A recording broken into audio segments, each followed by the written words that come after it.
Hello, 11th class. Let's read The Portrait of a Lady by Khuswant Singh.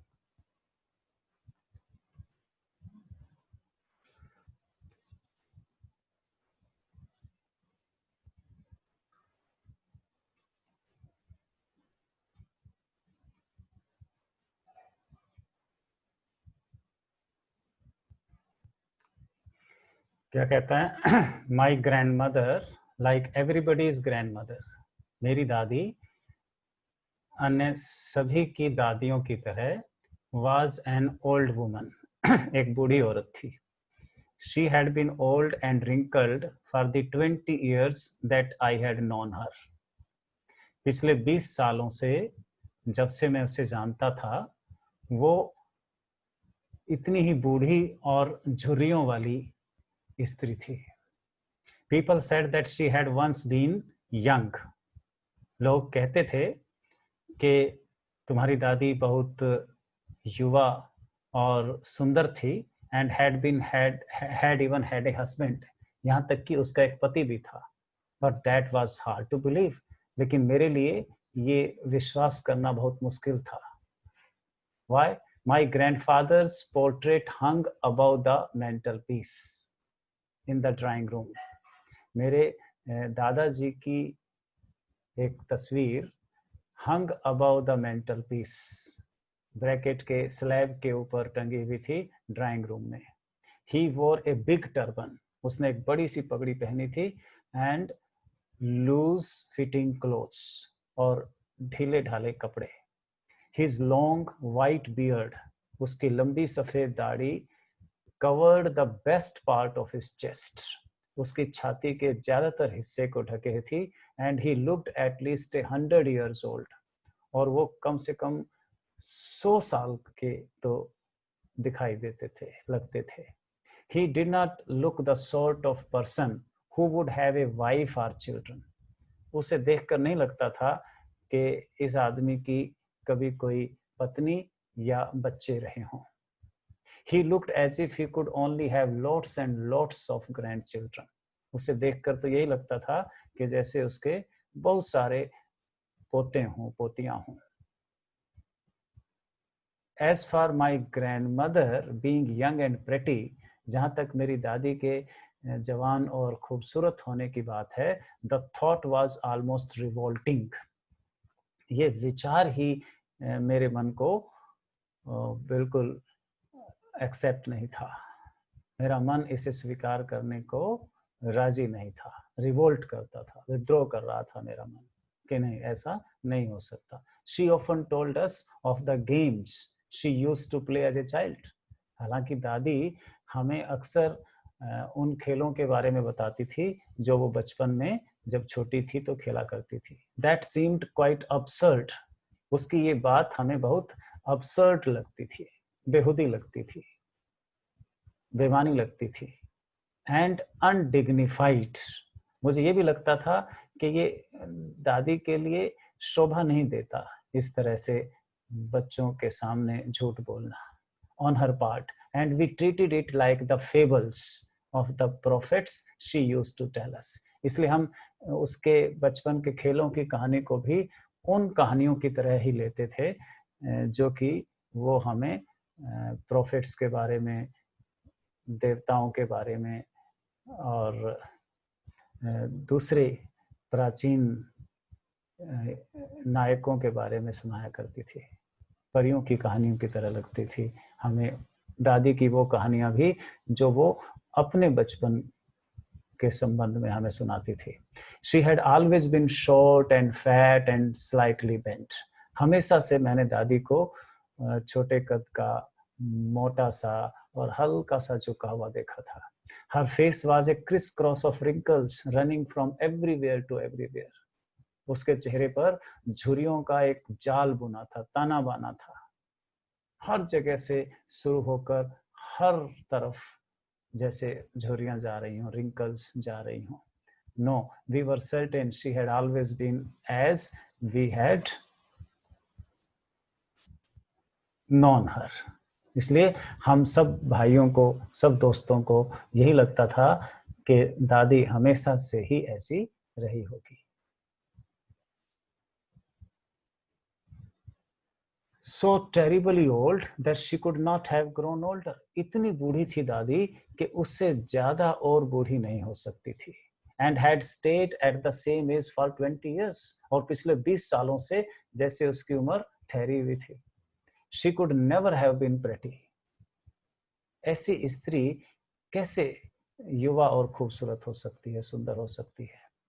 But she was always beautiful. लेकिन इसके विपरीत वो हमेशा से सुंदर थी, खूबसूरत थी. She hobbled about the house in spotless white. वो सारे घर में टहलती रहती थी, घूमती रहती थी, ठुमकती थी. About the house in spotless white. बेदाग सफेद कपड़ों में. With one hand resting on her waist. एक हाथ अपनी कमर पर. To balance her stoop. जैसे कि उसका झुकाव संतुलित रहे. And the other telling the beads of her rosary. और दूसरे हाथ में एक वो रोजरी रखती थी, माला रखती थी, जिसको वो फेरती रहती थी, जिसके मन के गिनती रहती थी. Her silver locks were scattered. उसके चांदी जैसे बाल, लटें, were scattered untidily over her pale, puckered face. उसके चेहरे पर, पोपले चेहरे पर, बिना दांतों के चेहरे पर बिखरे रहते थे. And her lips constantly moved in inaudible prayer. और उसके होंठ न सुनाई देने वाली, inaudible, न सुनाई देने वाली प्रार्थना में बुदबुदाते रहते थे. Yes, she was beautiful. फिर से मैं ये कहना चाहूंगा कि दादी बहुत सुंदर थी. She was like the winter landscape. उसकी सुंदरता कैसी थी? जैसे कि सर्दियों में बर्फ से ढके पहाड़. Winter landscape in the mountains. पहाड़ी इलाका जैसे बर्फ से ढका हुआ खूबसूरत दिखाई पड़ता है, ऐसा दादी की अपीयरेंस थी. An expanse of pure white serenity. कैसी खूबसूरती है? An expanse of pure white serenity. जैसे किसी पर्वत का दृश्य, घाटियां दूर तक सफेद बर्फ से ढकी खूबसूरत पृष्ठभूमि. Breathing peace and contentment. दादी की खूबसूरती भी ऐसी थी क्योंकि उसकी शांति, उसका संतोष, उसकी ब्रीदिंग, ये सब जाहिर करती थी कि दादी बहुत ही शांत और आनंदित है. My grandmother and I were good friends. मैं और मेरी दादी बहुत अच्छे दोस्त थे. My parents left me with her when they went to live in the city and we were constantly together. मेरे पेरेंट्स मुझे दादी के पास छोड़कर चले गए थे जब वो शहर अपने मकान में रहने के लिए गए. My parents left me with her. मेरे पेरेंट्स मुझे दादी के पास छोड़ गए थे. When they went to live in the city. जब वो शहर रहने गए. And we were constantly together.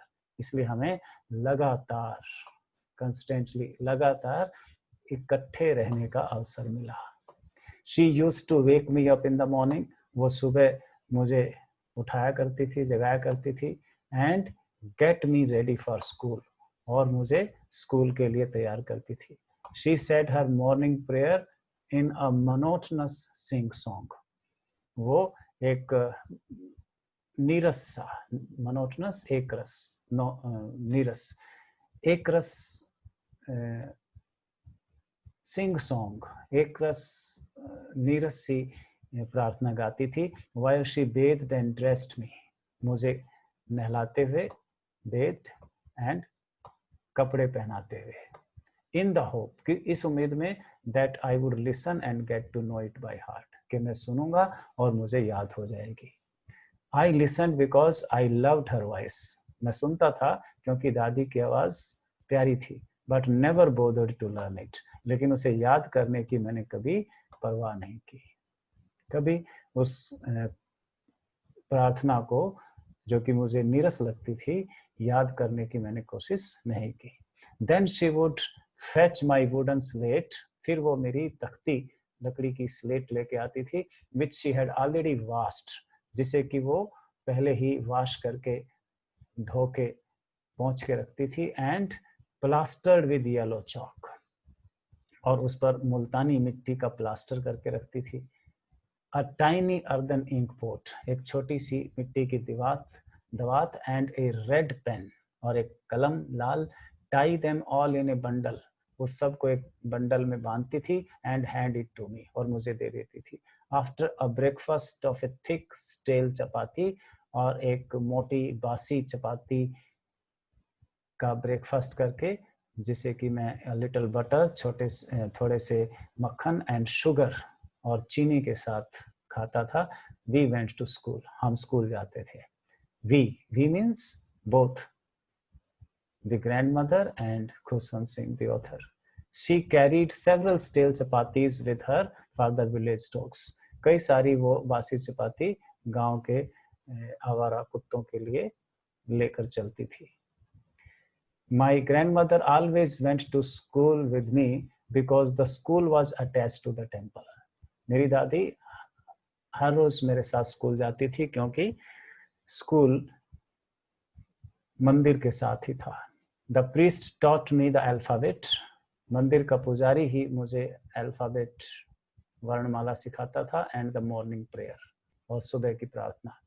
While the children sat in rows on either side of the veranda, singing the alphabet or the prayer in a chorus. जिस समय हम बच्चे बरामदे में दो पंक्तियां बनाकर अल्फाबेट और प्रार्थनाएं मिलकर गा रहे होते थे, my grandmother sat inside reading the scriptures, मेरी मम्मी मंदिर के अंदर बैठकर धार्मिक ग्रंथ पढ़ा करती थी। When we had both finished, जब हम दोनों की छुट्टी होती थी, we would walk back together, हम इकट्ठे घर आते थे। This time the village dogs would meet us at the temple door, इस समय हमें मंदिर के दरवाजे पर गांव के कुत्ते मिलते थे। They followed us to our home, growling and fighting with each other for the chapatis we threw to them. और वो घर तक हमारे साथ आते थे, एक दूसरे पर घुर्राते हुए, एक दूसरे के साथ लड़ते हुए उन चपातियों के लिए जो मेरी दादी और मैं उनको दिया करते थे। When my parents were comfortably settled in the city, जब मेरे पेरेंट्स शहर में comfortably settle हो गए, बस गए, they sent for us, उन्होंने हमें बुला लिया। That was a turning point in our friendship, वो हमारी दोस्ती के बीच एक मोड़ था, एक टर्निंग पॉइंट था, वहाँ से हमारी दोस्ती में एक टर्न आ गया। Although we shared the same room, हालांकि अभी भी हम एक ही कमरे में होते थे। My grandmother no longer came to school with me. तो पहला टर्निंग पॉइंट यही था कि अब दादी मेरे साथ स्कूल नहीं जाती थी। I used to go to an English school in a motor bus. अब मैं एक मोटर बस से अंग्रेजी स्कूल में जाया करता था। There were no dogs in the streets. वहाँ शहर की गलियों में डॉग्स नहीं थे, कुत्ते इस तरह नहीं घूमते थे जैसे गांव में। And she took to feeding sparrows in the courtyard of our city house. लेकिन दादी ने अपना चपाती खिलाने का जो काम है वो जारी रखा, इस बार चिड़ियाओं को, जो कि घर के शहर के हमारे घर के आंगन में आती थी, उन्हें दादी रोटी खिलाया करती थी। तो शहर और गांव में फ़र्क क्या था? गांव में गलियों में कुत्ते होते थे और दादी का जो काइंड वर्क था वो कुत्तों को रोटी खिलाकर वो पूरा करती थी, और शहर में वही काम वो चिड़ियाओं को भोजन करा के करती थी। As the years rolled by, जैसे जैसे बरस गुजरते गए, we saw less of each other, हमारी मुलाकातें कम होने लगी। For some time she continued to wake me up, कुछ दिनों तक तो दादी ने मुझे जगाना जारी रखा, and get me ready for school, और स्कूल के लिए तैयार करती रही। When I came back, जब मैं स्कूल से वापस आता था, she would ask me what the teacher had taught me, और वो मुझसे पूछा भी करती थी स्कूल से आने के बाद कि आज टीचर्स ने क्या पढ़ाया। I would tell her English words and little things of Western science and learning. मैं दादी को अंग्रेजी के शब्द और वो कुछ बातें जो साइंस में, वेस्टर्न साइंस के बारे में हमें बताई जाती थी, वो बताता था। द लॉ ऑफ ग्रेविटी, जैसे गुरुत्वाकर्षण का सिद्धांत हुआ, आर्किमिडीज का सिद्धांत हुआ, द वर्ल्ड बीइंग राउंड, और ये कि दादी धरती गोल है, आदि आदि। दिस मेड अर अनहैप्पी, लेकिन इससे दादी को दुख होता था। She could not help me with my lessons, दादी के दुखी होने के कई कारण थे। पहला ये कि she could not help me with my lessons, अब वो मुझे मेरे पाठों में कोई मदद नहीं कर सकती थी, मुझे पढ़ाने में कोई हेल्प नहीं कर सकती थी। She did not believe in the things they taught eight English school, और दूसरा कारण ये था उसके अनहैप्पी होने का कि अंग्रेजी स्कूलों में जो चीज़ें पढ़ाई जा रही थी उनमें दादी का विश्वास नहीं था। शी डिड नॉट बिलीव, उसे बिल्कुल विश्वास नहीं था उन बातों में। They taught at the English school, जो मुझे इंग्लिश स्कूल में पढ़ाई जा रही थी, and was distressed that there was no teaching about God. तीसरी उसकी नाराजगी इस बात पे थी कि इन स्कूलों में भगवान के बारे में कोई शिक्षा नहीं दी जाती और धार्मिक ग्रंथ नहीं पढ़ाए जाते हैं। One day I announced that we were being given music lessons. एक दिन जब मैंने अनाउंस किया कि हमें संगीत का पाठ भी पढ़ाया गया, हमें संगीत सिखाया गया, she was very disturbed. उस दिन दादी बहुत डिस्टर्ब रही, बहुत नाराज रही, बहुत उदास हो गई। To her, music had lewd associations, क्योंकि दादी के अनुसार संगीत जो है वो बहुत ही नीचा स्थान रखता है। दादी संगीत को छोटे लोगों से जोड़कर देखती थी।